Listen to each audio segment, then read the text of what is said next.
मेरा नाम रफ़िया मल्ला है। मैं रजिस्ट्रार हूँ प्राइवेटली मैनेज्ड इंस्टीट्यूशंस की।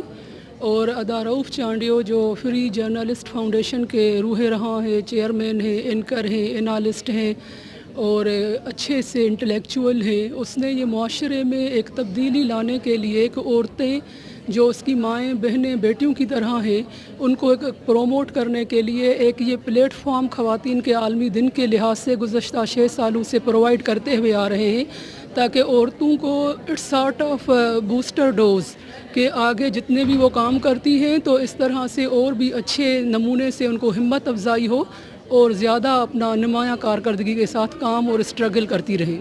समझती हूँ कि ख़वातीन का आलमी दिन जो है वो हम सबको मनाना चाहिए। उसका रीज़न ये है कि हम निस्फ़ आबादी दुनिया की जो है उससे ज़्यादा तादाद में है और जो हम सारी ख़वातीन हैं वो घर से लेकर बच्चे की तालीम और तरबियत से स्कूल्स में, कॉलेजेस में, यूनिवर्सिटीज़ में और माशरे के हर शोबे में जो है अपनी नुमायाँ कारकर्दगी दिखाते हैं। और ये जो एजुकेशन है हर माशरे में अच्छी और बुरी चीज़ होती है, जज़ा और सज़ा का अमल होता है, तो नेकी और बदी का कॉन्सेप्ट होता है। तो इतने बड़े मुल्क में कहीं ना कहीं छोटी बड़ी चीज़ होती है, तो हम उसको कोप अप करें, उसका मुकाबला करें, न कि उसको अपने आप पे डोमिनेट करें और घरों में बैठ जाएं।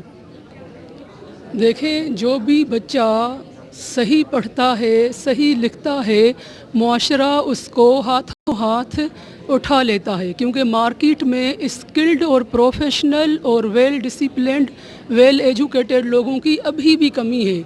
हमारे पास अपॉर्चुनिटीज़ हैं, लेकिन जब बच्चे अच्छे पढ़े लिखे हैं सही मानाओं में तो वो हाथों हाथ मार्केट में उठाए जाते हैं। हमारा स्टफ़ अच्छा आएगा तो अच्छे नमूने अब उसके लिए मौके जो मौके हैं वो भी पैदा हो जाते हैं। प्राइवेट सेक्टर बहुत वसी है और प्राइवेट सेक्टर में मेरिट पे बहुत से जॉब मुयस्सर हैं, लेकिन मेरिट पे अच्छे पढ़े लिखे बच्चों के लिए है।